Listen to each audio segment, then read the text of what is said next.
Please. Hi, good afternoon, Minister and your team. Kaya here from SABC News. I just want to know, in terms of your EU application for membership, how far is the process? And we do know that in December there'll be a meeting. Are you quite optimistic that process might be fast-tracked? Thank you so much. It's the decision in December is not about fast-tracking Ukraine. The decision is a procedural one, but it's a big political decision to proceed from the current state of being a candidate country to opening accession talks. Accession talks is when the Ukrainian government sits down with the European Commission and goes through each and every chapter of EU legislation and alignment of policies to bring to align Ukraine in full with the criteria for membership. So the stage that will follow this accession talks will be the actual membership itself. But no one can tell you today how long these accession talks are going to last. Moreover, the European Union has announced that they are launching a reform of the European Union to prepare for itself for enlargement. There will be like almost a dozen of how many? Nine countries acceding to the EU. They want to prepare themselves. So I'm rather optimistic about the decision in December. I think it's highly likely it will be positive. But I cannot set any timeline for accession talks because there are too many factors involved. But the membership of Ukraine in the European Union is an accepted fact in the EU, and this is the main achievement. And this decision was fast-tracked, I would say. So because we were aspiring for membership for decades, but it took the large-scale invasion of Russia for the EU countries to accept the fact that Ukraine belongs to Europe and that it will be a member of the EU. Romain Chanson from Le Monde. I will start with a very quick question. Have you met the president, or have you tried to meet with the president? A meeting with him was scheduled, but I was told this morning that he left to somewhere, that he's not in town. So as of now, I have not met him. But they're still ambassadors, still talking to his office whether we can catch up in the evening before I depart to Kyiv. I would like to know more about your ambition in Africa. Where do you want to open embassies? And also, to my newspaper, Le Monde, you said that Ukraine needs to be more specific on what you can offer to African countries. So I would like to know what do you have to offer. Yeah. So this is my 12th African country since last October. It is the first time, though, when I visit just one single country without doing a tour of 3 or 4 countries.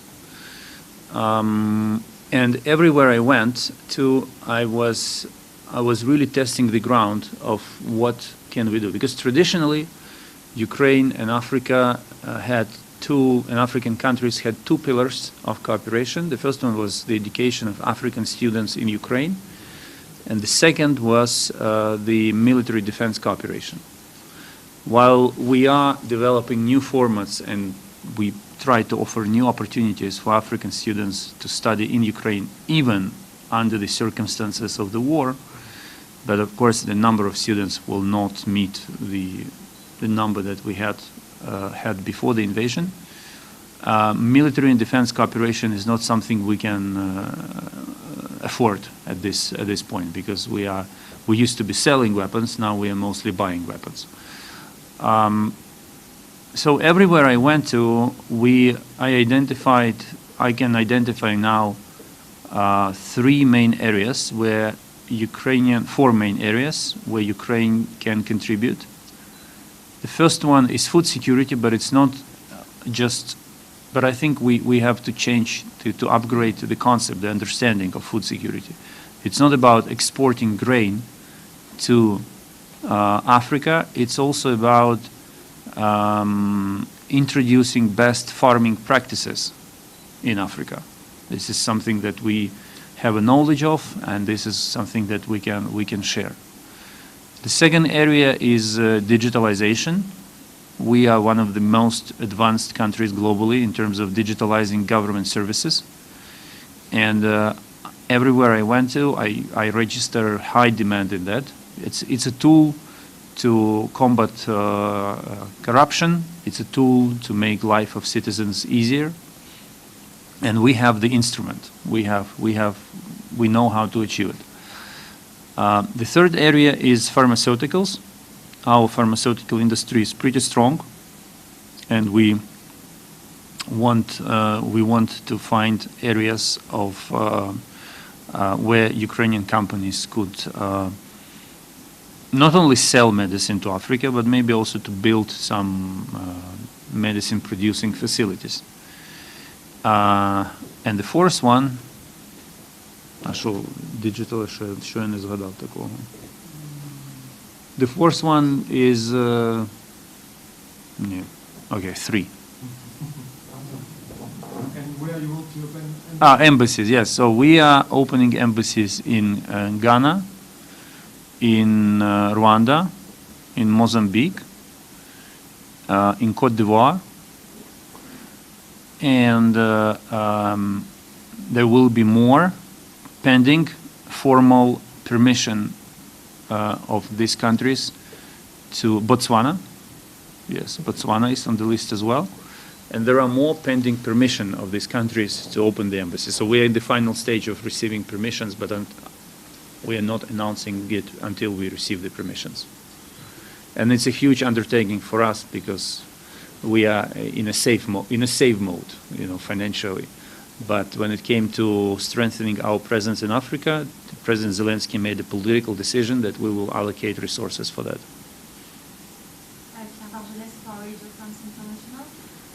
About food security, since the end of the Black Sea Grain Initiative, big concern for the African continent, is there any progression in this variable? I know the Ukrainian president talked about this and how is the use of alternative roads going and how sustainable? I don't see any encouraging indicators about the revival of the Black Sea Grain Initiative. We focused on two alternatives. The first one is increasing the capacity, increasing export capacity by land routes through Europe. We see the biggest potential in the route that will take our grain to ports in Romania, Bulgaria through the territory of Romania. And simultaneously, we have developed an alternative sea route that does not depend on Russia. We see actually the number of companies wishing to ship grain and other products, other products as well from Ukraine through this route is increasing. The more ships safely leave Ukrainian ports through this route, the more requests for incoming ships we receive. Russia is trying to sabotage this itinerary, but they cannot do it openly because they cannot afford a situation when an attack on a commercial ship carrying grain to Africa or to Asia will be directly attributed to them. Russia cares for their reputation in Africa and some other countries, and so, but they quietly try to sabotage it and to create obstacles. But so far, it's functioning. It's functioning well. I knock on the wood, and we will continue to develop it. In the back, yes. I have a question just about the peace initiative. I think it was mentioned that 2 out of the 10 points that there's some progress on peace talks or with the peace plan. I just want to know what role will the African leaders play? I mean, there was a lot of reporting on the African peace initiative when African leaders went to meet the leaders. And what role did they play in that? And what role are they continuing to play, if any? So I've got a second question, shall I just go through? Yeah, I will take this one. So, as of now, the only peace initiative that is put on the paper, that is being discussed among countries, is Ukraine's peace formula. We never seen African peace plan as a plan. I heard the title, but I never saw the paper, what it consists of. There were some ideas coming from other parts of the world, from South America, for example, that they will come up with their peace initiatives, but we did not see anything that we can touch and read. Bless you. So the peace formula remains the sole real peace plan that is being considered. Now, the visit of a group of African leaders to Ukraine was crucial because following that visit, representatives of South Africa, a representative of South Africa was delegated by President Ramaphosa to take part in these coordination meetings on peace formula. Then I think Zambia also joined. I have to double check. So basically it was very important to have the first African country, and South Africa was the first African country, to join this consultations process, which was a message to everyone else that this is something that you can take part in. You don't have to be afraid of sitting and talking. So in this sense, we find in this sense the input of South Africa is a valuable one. Yeah, we also have Ethiopia. Ethiopia is also taking part in it. But everything else remains to be seen because we need to talk, we need to explain, we need to advocate, and we need more countries from Africa, Asia, and South America on board. The first coordination meeting in Copenhagen brought together, I think, 15 countries. The next meeting in Jeddah brought together 44 countries, and the meeting in Malta 66. So it's growing, and that's the good news. What is the second question? The question is, if Ukraine and South Africa might have something in common next year, the general elections, we're having our general elections this side. I just want to know, in Ukraine, are the elections going ahead next year, and how do you foresee conducting an election, a free and fair election in the war? Ukraine has had free and fair elections since 2004. So holding free and fair elections is not in question anymore. It's became a pillar of our democracy. I don't see any appetite in the Ukrainian society for wartime elections. But there is a broader question of meeting requirements of the Constitution.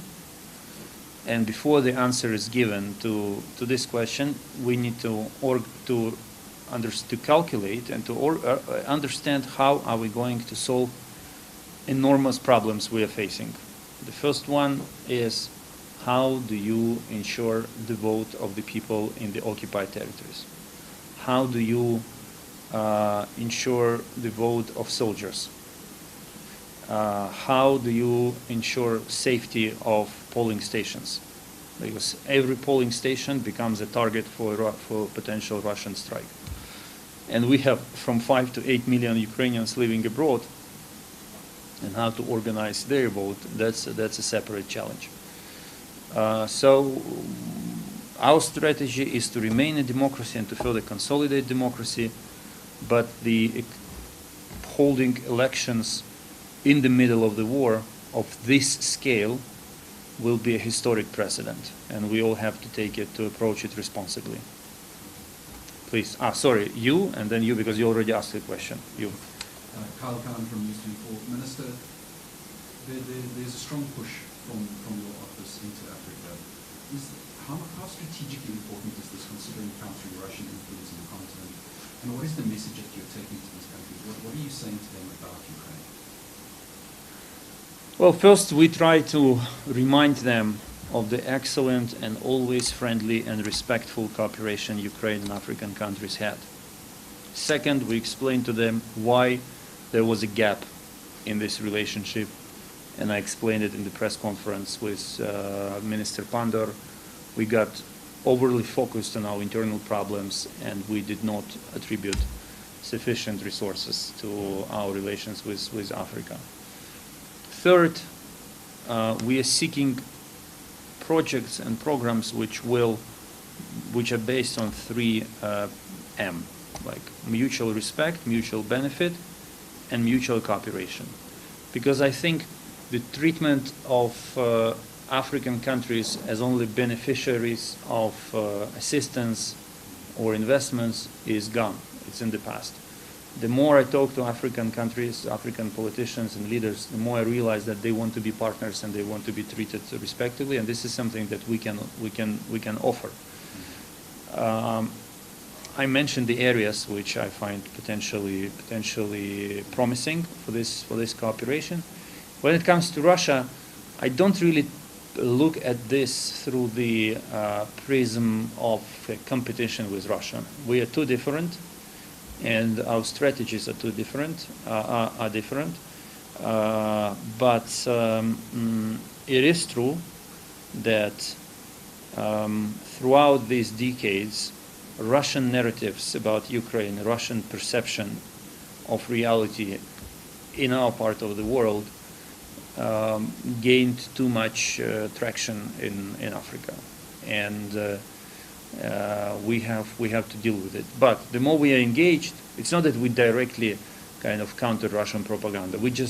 Our solution is more engagement, more communication, and the better Africans will know Ukraine, the less they will be leaning towards Russian interpretation. Please. Sorry, then your colleague. The engagement with Russia in particular, is it still a possibility? Because at the end of the day, this war must end so that we can save lives, the community of the world. Where is this process? Is there a possibility? Is there a credible country that can assist the two sides to start this process of peace, even if it's at the technocrat level, because at the political level, at the highest level, it will take time to build trust and agree. But the war must end to save lives. Is there a glimmer of hope? Well, no one wants this war to end more than Ukraine.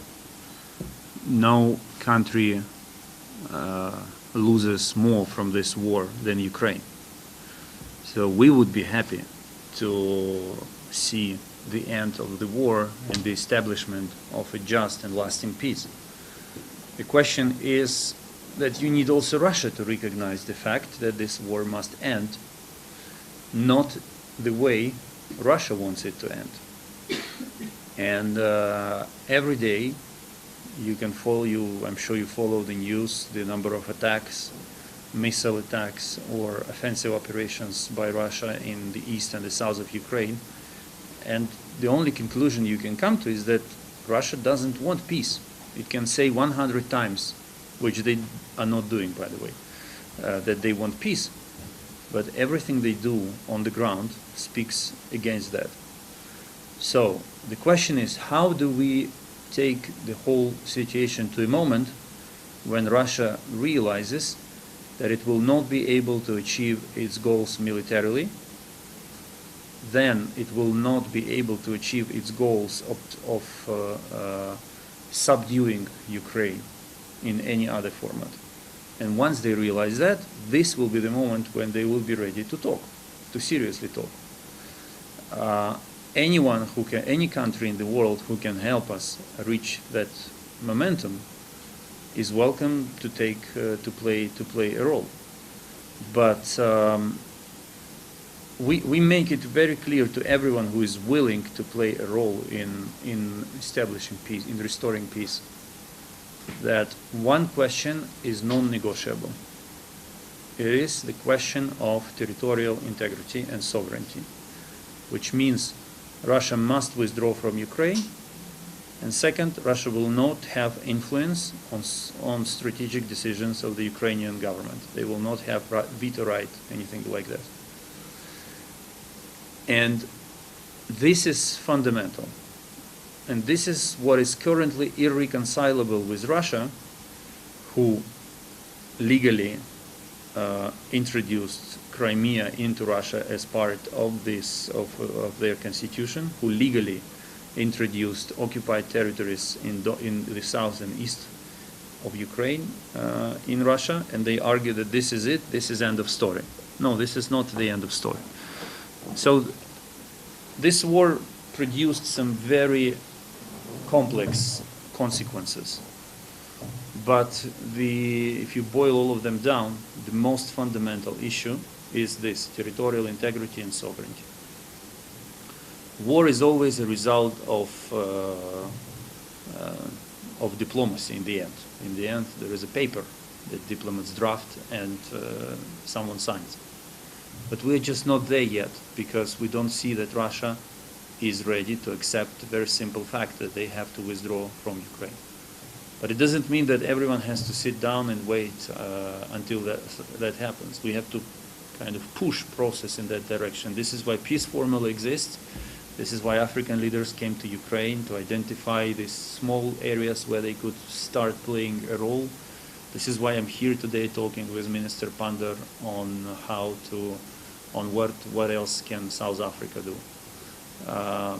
Everyone wants peace, but we need a peace that will not result even in a greater war. This is fundamental. From 2014 until 2022, we held almost 200 rounds of negotiations between Ukraine and Russia, facilitated by Germany, France, and to some extent the United States. 20 ceasefires were officially announced between Ukraine and Russia. All of them, all 20, were violated by Russia. So the question is, what makes those who insist on immediate talks believe that Russia will behave differently? Of course, someone who will succeed in holding the first round of such talks will come out and say and receive all the acclaim and recognition for making it happen. But will it end the war? No. Will it lower the suffering of the people? No. The process, no talks for the sake of talks. Talks for the sake of result. Please. Just a very short one, Minister. Then do you believe that the UN Security Council, as a very intergovernmental body with a very clear responsibility in the maintenance of international peace, do you think it can be a very fair player in this regard? I wish they were, but everything we know about recent standoffs in the Security Council teaches us that we shouldn't count too much on them. Russia has a veto power, and as long as they believe that they can win this war, they will be vetoing any decision aimed at ending this war. It's like, it takes time. You have to imagine that you are fighting against apartheid, right? And then you realize that this is the time when victory is close. And you come to negotiate, and the representatives of apartheid regime tell you, okay, we are ready to dismantle apartheid regime, except this group of rules. Can we keep like 30% of apartheid regime in place, and everything else will be gone? I guess you wouldn't agree to that, right? So it's the same for us now with regard to territorial integrity. Anyone who says, you will gain peace, everything will be fine, but you have to concede this part of land to Russia as a price, it just doesn't work. Everything is negotiable. You can sit down and talk. And no mandate, no resolution of the UN Security Council can launch talks or stop talks, right? Because it's a more natural process. But there must be some red lines which you cannot cross, because you understand that you will throw your country even in a worse nightmare, like a delayed nightmare. And for us, it's the issue of territorial integrity. And South African experience is fundamental to us in a way that you dismantled the regime of apartheid. But at the same time, you negotiated you did not make any compromise on that. But you made many compromises on other aspects to keep your country together, to avoid civil war and standoff inside of the country, and to keep moving forward. And this is why your experience in that is very valuable to us. To have principles on which you don't compromise, and for us that is territorial integrity. And to know how to safely navigate through the rest of the issues in order to reach the point. So at certain moment, there may be a role for the UN Security Council, but that will be the moment when either Russia will not be sitting on the Security Council anymore, or they will be sitting there in a position able to accept new reality. South Africa claims it helped returning back children from Russia to Ukraine. Did they really play their part in this process? And also, do you still engage with the other head of states that travel to Kyiv, Macky Sall from Senegal, for instance, the president of Comor? Was it like a PR exercise to them to travel to Kyiv, or are they still engaging with you? South Africa is working on the file of Ukrainian children. I don't know exactly where the quote comes from that some children were already returned as a result of this effort. I'm just not aware of that. But I am aware and I appreciate that South African government is working on this issue. And the engagement of your government, of the South African government on this matter, is a direct result of the visit of this group of leaders to Ukraine. We do engage with the rest. I think it's with the rest of leaders. I think it's up for each and every of them to decide what that visit was for them. For us, it was important that they came there in Kyiv, that they were there, that they visited Kyiv before going to Moscow or St. Petersburg, where they were, and that there is a follow-up with. There is a specific follow-up with President Ramaphosa. There is a specific follow-up with another president, but there is like more of open communication line with the rest. So, you know. With the other president? With the president of the Comoros, because he is presiding over the African Union, and we are talking with. But it's not that we find. It's not that we close. We don't have any communication with the rest. We do, and the participation of these countries, some of these countries in the peace formula, is also a follow-up to this visit. Please, last question, please. Yes, we have the last hand, and yes, the U.S. Congress has passed a bill that did not include aid for Ukraine. President Biden has obviously promised to veto it. Are you still hopeful that an aid package will still arrive sometime during the winter before next year's elections in the U.S.? Correct me if I'm wrong, but it was the House who passed the legislation. Senate has not done it yet. So this is an internal fight in the United States. It's regrettable it is taking place, but this is how politics work. We work with both Democrats and Republicans to get this issue solved before the end of the year, because the money that are at stake are designated for the next year. as of now, I see the will in the Democratic Party and in the majority in the Republican Party represented in Congress to make it happen. But of course, we've seen some cases where the minority in the Republican Party finds the way to overrule the majority and make them follow their path on this, on other issues. So we are working. I can dare to say I'm rather optimistic, but about the outcome of this work. But nothing is excluded in the sense that we are not directly involved. You know, we are not having any hand in U.S. politics. It's their business, and we have to trust President Biden and his administration and senators and congressmen in both Democratic and Republican parties to get this thing done. Let's give them some time. Okay? Thank you very much. Bye-bye.